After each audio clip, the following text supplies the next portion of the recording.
Welcome to Bellman Woodworking Designs with me, Brent Bellman. And today we're going to check out how to make one of these, a simple doweling jig that you can make with stuff laying around your shop. So let's check it out and see how you can make one yourself.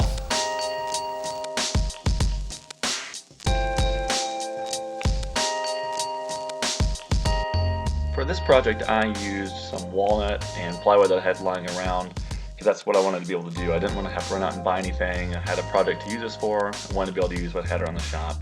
So I just used the walnut and the plywood.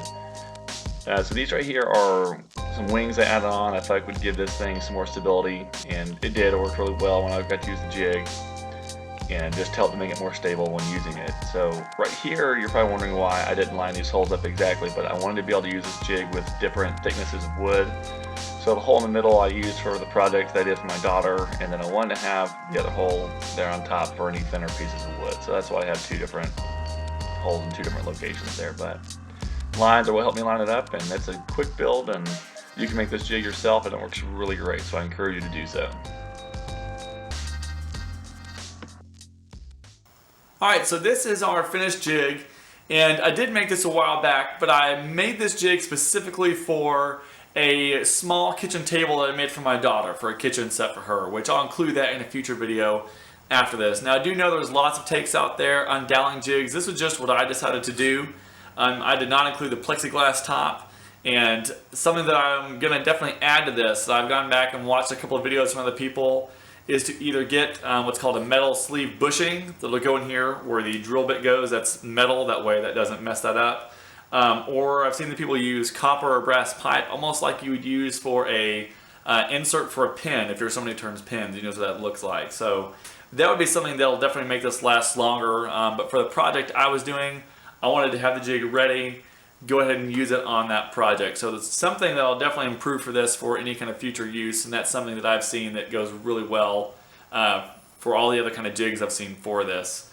I've also seen on someone else, if you decide like me, if you don't want to go out and buy a piece of plexiglass, I just drew lines on mine and matched those lines up even on this front edge, and that's what I line up on my workpiece. That's worked great. I've seen people cut a hole that would go right here, and on the other side so you can see through the hole to see where your line is and make sure that matches up. So one of the main things when I made this that I wanted to do, I first watched David Picciuto's video, and he asked for people to say, hey, is there a challenge to kind of make it more stable without having to clamp it down? And for me, what I thought I could do is add these wings kind of on the side. And for me, when I've used it, I've not had to clamp it down like I've seen some other videos. I can just hold it down, and with these extra wings on the side, I guess that's what you call it, I'm going to call it a wing, it's made it really stable to be able to use. So that's been my take on the doweling jig, and it worked really great for the product that I did. Again, I will have that in a future video for the kitchen table that I made for my daughter. So hopefully this has inspired you for the next project that you're going to do in your shop. I know it was great for me. So I do appreciate you guys watching this video. If you like this video, make sure to hit that like button down below. I've got other videos you can check out, and you can like those videos. And if you want to keep seeing more stuff that I'm putting out, I would definitely appreciate you hitting that subscribe button down below. That would be awesome too.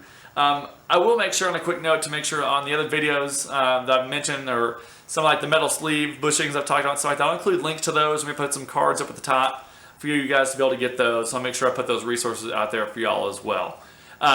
Again, be sure to check out other videos on my channel as well. And if you don't mind, a way to help support me, definitely share this video out there, or any video you see on my channel. Share it however you want to. Instagram, Facebook, whatever. I know this is YouTube, you really can't share the whole video, but however you want to share it, I would definitely really appreciate it. Also, if you want to check me out on Patreon, I'll have a link below to that. You can check that out, and it's a way that if you want, that you can support me and support all the videos and things that I do like that. So I would definitely really appreciate that if you have the chance to be able to. So again, I hope you're inspired for your next video. This was a great, easy project, quick build, something that you can do in your shop. So until next time, be safe, keep learning, keep building.